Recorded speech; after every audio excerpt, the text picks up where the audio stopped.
Yeah, Roll get Tide. that out of the way. Roll Tide. No, I mean, Davos is the very symbol of globalism that Steve Bannon and Breitbart and the president last year was railing against and fighting against. It was the genesis of his campaign. It was the ethos of his campaign. We're going to be inward looking.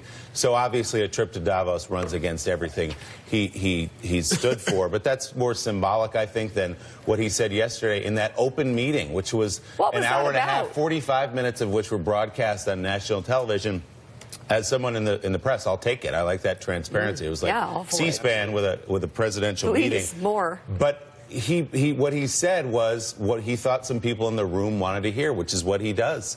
He said, well, yeah, pathway to citizenship. We're going to have a big, beautiful deal. Don't worry. We're going to make it all happen. Forget everything I've been saying for the last 2 years. It's who's in front of them. It's who's in the room. It's what they want to hear. That's what he does. And Mika, the reason that he did this was obvious. He wanted to disprove Michael Wolff's book. He wanted to prove that he was in complete control of his mental facilities, and actually what he did was show that he wasn't.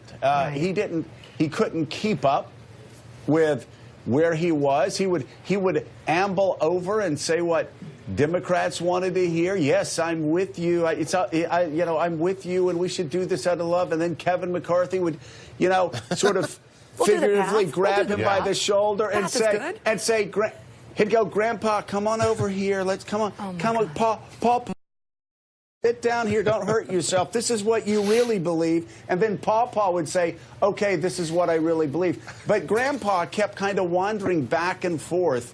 And he had to be reminded time and time again by Republicans what he believed. Yeah. So the very thing he was trying to prove, he disproves. Yeah. He has no idea about the issues and has no positions on the issues that actually drive his base the most.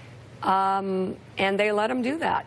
And they didn't try and stop him. So good. Okay. Reporters were in the room as the president promised to sign a bill to extend the DACA program if Congress is able to reach an agreement. Both Democrats and Republicans tested the president on what has been his core issues, and Trump said he would accept their recommendations.